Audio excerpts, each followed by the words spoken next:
Every Hari Raya, the song is probably going to be stuck in your head is Sudirman's classic Balik Kampung. Oh, come on, you know the words to it. Perjalanan jauh tak kurasa, kena hatiku melonjak sama ingin berjumpa sanak saudara yang selalu bermain di mata.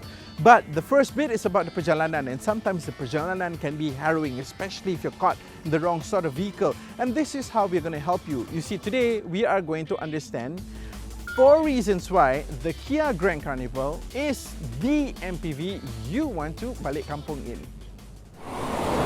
Reason number 1 is this Kia baby. It's not a baby, it's actually a big MPV.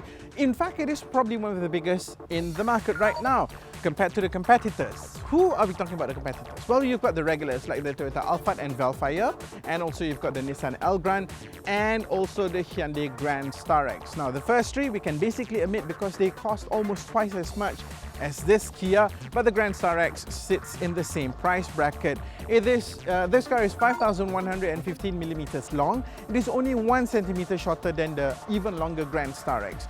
It has 1,985 millimeters in width, which is of course best in class. However, it is only 1,755 millimeters tall, not as tall as some of the competitors. But then think about it, it's longer, it's wider and squat, giving it a very pronounced crouching stance, making it look quite athletic, which I think works very well for the design of this car.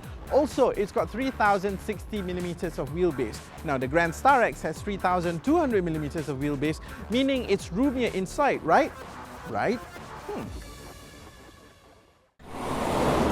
More space really, because the Starex, despite the longer wheelbase, has 4 rows of seats for 11 people, whereas this car has 3 rows of seats for 8 people. So that means each individual passenger gets more real estate, lateral and also upwards. Despite the fact that it's lower than the competitors, you still get pretty good headroom. Nothing to complain about there. What about your stuff?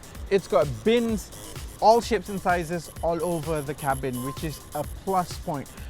10 cup holders, 2 up front, 2 in the middle and 2 at the back. Nothing for you to complain about where to put your drinks. And 10 cup holders for 8 people, a bit of an overkill? Well, we'll see. But it's also about space for your luggage. 359 litres of a unique boot space because the floor dips down for you to put in at least 4 medium-sized bags or 2 to 3 big bags out back, and that's a good plus point. But with just a couple of pulls of some levers and switches, or this space will change to become a 2,718 litres cabin. It's proper cavernous, and to access it, easy. 2 power sliding doors and a powered tailgate. Reason number 3 is the fact that you get a very good interior quality with this car. You saw the seats we had earlier, right? 8 leather seats in this high-spec version. The non-high-spec version gets fabrics, but they're still quite nice. The only thing is that if you were to look at the competitors, the more expensive one like the Alphard and the Velfire, you get captain seats in the second row, dedicated captain seats for 2 people, which makes the MPV a 7-seater. Now, those individual seats are very, very comfortable. It's very airline-like, and that's always a plus point for the executives out there who want to buy these sort of vehicles. In this car, you get the 40-20-40 split. It's comfortable, but it's not, you know, that special seat that everybody seems to be enjoying a lot. But apart from that, the appointments inside here is very, very good. You get 2 power sockets, 1 up front and 1 at the back here. You've got 3 USB ports for you to power up your devices. You've got 4 sunshades to ensure that you keep cool, and for your entertainment you've got 6 fairly good quality speakers pumping sound around the car in a very nice way, quite good acoustics. Now, what's the remedy for the negative points that I just mentioned earlier? Wait till the aftermarket starts producing those throne seats and the captain seats for the second row, as well as built-in ice for a screen for the passengers inside here. You are so sorted. This is going to be a great people mover. Now, the other thing that I'm quite confident you are going to love about this MPV is the fact that it's essentially a sprinter in a fat suit. Let me legitimize why. You see, it comes with a 2.2 litre CRDI turbocharged diesel engine. It's an inline 4, right?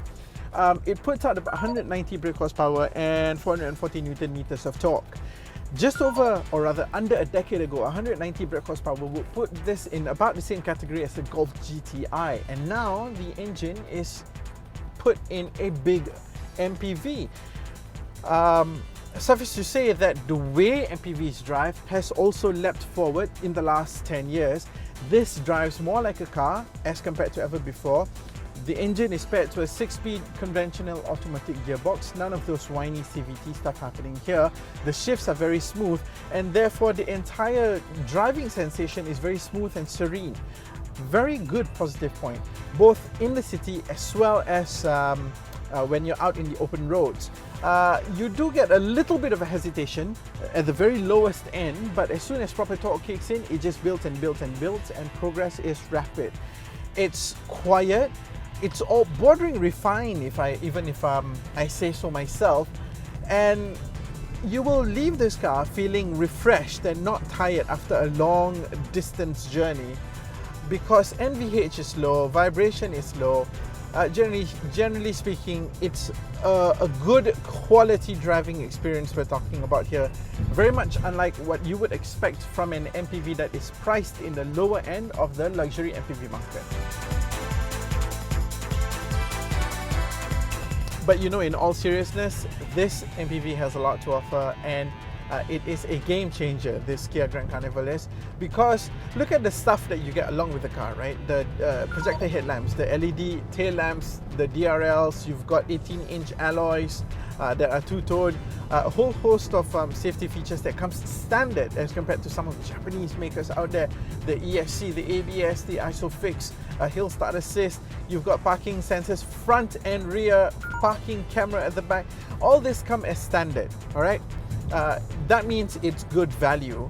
And there are only two things that normally pop up when people talk about Korean cars, and that is resale value and fit and finish. Let's address the second one first, because I do believe that Koreans have upped the ante in terms of fit and finish over the last couple of years, and this car is no different. The quality is good. It's very, very good. In terms of resale value, I wish people are not so hung up about that, because what you have here is a star of a vehicle. It is a superstar MPV that has a lot to offer and something you would really appreciate. And it's easy to bring this superstar back, balik kampung. You would appreciate having something like this, because orang kampung akan bercakap, wih, kereta besar. And it's a good quality kereta besar. You'll appreciate that.